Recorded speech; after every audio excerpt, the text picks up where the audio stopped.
तो अभी हमें अलजेब्रा ऑफ लिमिट्स ये समझना है। लिमिट्स का अलजेब्रा, यहाँ पर हम किस तरह से लिमिट कैलकुलेट करने के लिए रूल अप्लाई करते हैं। देखिए ये फंक्शन है आपका f + g या f - g, मतलब फंक्शंस का f(x) और g(x) का सम, टू फंक्शंस का सम हो या डिफरेंस हो, और उनकी लिमिट लेनी है x टेंड्स टू a के लिए। तो ये लिमिट उन दोनों फंक्शंस की अलग अलग x टेंड्स टू a के लिए जो लिमिट्स होंगी उनका सम या डिफरेंस होगी, है ना। यानी फंक्शंस के सम के लिए जो लिमिट लेंगे वो उन फंक्शंस की लिमिट्स का सम हो जाएगा, ये ध्यान रखना। अब ये चीज़ आपको थोड़ा एक्सरसाइज में जब क्वेश्चंस करेंगे तब समझ में आएगी। सपोज कर लो आपको लिमिट लेनी है,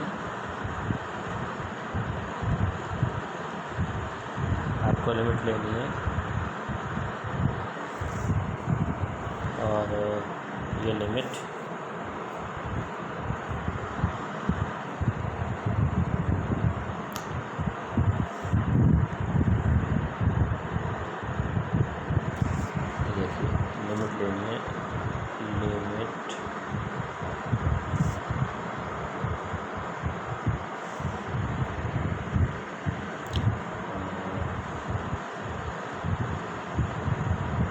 सपोज कर लीजिए आपके पास फंक्शन है x² + e पावर x, और इसकी लिमिट लेनी है। तो ये आपका फर्स्ट फंक्शन और ये सेकंड, ये f(x) मान लो, ऐसे g(x) मान लो। तो जब आप लिमिट लेंगे किसी x = a की किसी वैल्यू के लिए, तो इसकी अलग लिमिट लेंगे और इसकी अलग लिमिट लेंगे, दोनों की लिमिट लेके प्लस कर देंगे, तो ये दोनों फंक्शंस के सम की लिमिट आ जाएगी। तो भले ही यहाँ पर प्लस हो या माइनस हो, यहाँ पर माइनस हो सकता है, माइनस के हिसाब से लिमिट आ जाएगी। फिर नेक्स्ट है f × g, टू फंक्शंस के प्रोडक्ट के लिए लिमिट, उनकी अलग अलग लिमिट का प्रोडक्ट, है ना। ठीक है, तो ऐसे याद रख सकते हैं, सम की लिमिट बराबर इक्वल टू लिमिट का सम, और product, limit of product equal to product of limits, इस तरह से, है ना।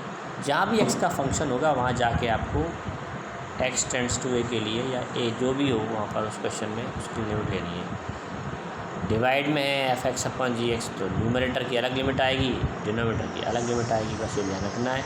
डिनोमिनेटर वाली लिमिट 0 नहीं होनी चाहिए। फिर अगर इस तरह का कोई फंक्शन है, कोई कांस्टेंट है किसी फंक्शन के साथ में, तो कांस्टेंट आगे ले लेंगे और लिमिट केवल जो x का फंक्शन है उसकी आएगी। इसके बाद नेक्स्ट है, मॉड में लिखा हुआ है मॉड ऑफ x, तो इसके लिए क्या करेंगे, जब लिमिट लेंगे तो ये लिमिट LIM(x) टेंड्स टू, ये इस मॉड के अंदर जाके लिमिट लेंगे, फिर इसका मॉडुलस लेंगे। नेक्स्ट है लिमिट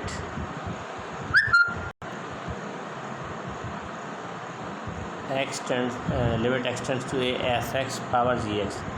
अब फंक्शन पे पावर फंक्शन के फॉर्म में है, तो यहाँ f(x) के लिए अलग लिमिट आएगी और g(x) वाले फंक्शन के लिए अलग लिमिट आएगी। जहाँ भी x का फंक्शन है वहाँ जाके आपको सिंबल LIM(x) टेंड्स टू जो भी है वो लिख देना है और उसके हिसाब से लिमिट निकालनी है। लास्ट पॉइंट है limit x tends to a f(x) +∞ और -∞, then limit x - a, then limit x tends to a 1/f(x) = 0। तो अगर लिमिट प्लस या -∞ है किसी फंक्शन की x टेंड्स टू a के लिए, तो उसी फंक्शन की x टेंड्स टू a के लिए f(x) लिमिट 0 होगी। ठीक है, तो ये पॉइंट थे, और एक तो पॉइंट और बच रहे हैं तो मैं एक्सप्लेन कर देता हूँ, फिर एक्सरसाइज स्टार्ट करेंगे हम। ये point number 8, if f(x) <= gx, f(x) gx के फंक्शन है और इनमें एक ऑर्डर रिलेशन है। ऑर्डर रिलेशन क्या है, एफ एक्स फंक्शन एक्स की वैल्यूज़ के लिए ये इनमें रिलेशन है, ऑर्डर रिलेशन है। एफ एक्स या तो जी एक्स के इक्वल है या जी एक्स से लेस फंक्शन है ना, एक्स की किसी पर्टिकुलर वैल्यू के लिए। फॉर एवरी एक्स, इसमें लिखा भी है फॉर सभी एक्स की सभी वैल्यूज़ के लिए एफ एक्स और जी एक्स में ये ऑर्डर रिलेशन होगा। एफ एक्स छोटा है और जी एक्स बड़ा फंक्शन है। Then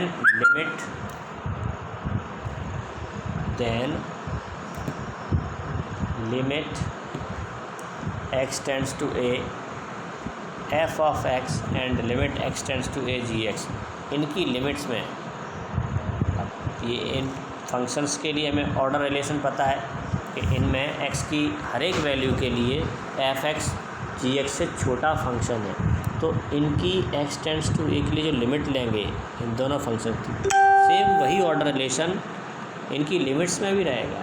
x tends to a के लिए इनकी लिमिट्स में भी सेम वही ऑर्डर रिलेशन रहेगा, यानी कि ये लेस देन इक्वल टू है तो ये भी लेस देन इक्वल टू ही रहेगा, सेम ऑर्डर रिलेशन रहेगा। ठीक है, अब नेक्स्ट पॉइंट है, अब यहाँ पर मैंने क्या लिया, 3 फंक्शंस लिए, f x, g x, h x, और इन तीनों में ऑर्डर रिलेशन है f x is less than equal to g x is less than equal to h x for every x and for any real value A.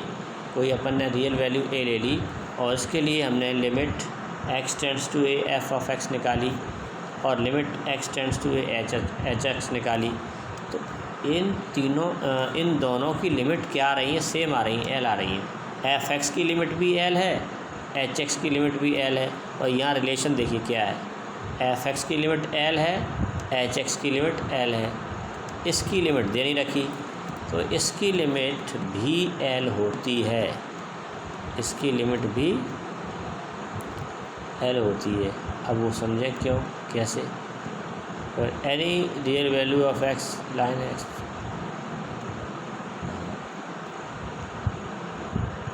Then limit x tends to a G X, इसकी limit भी l होगी।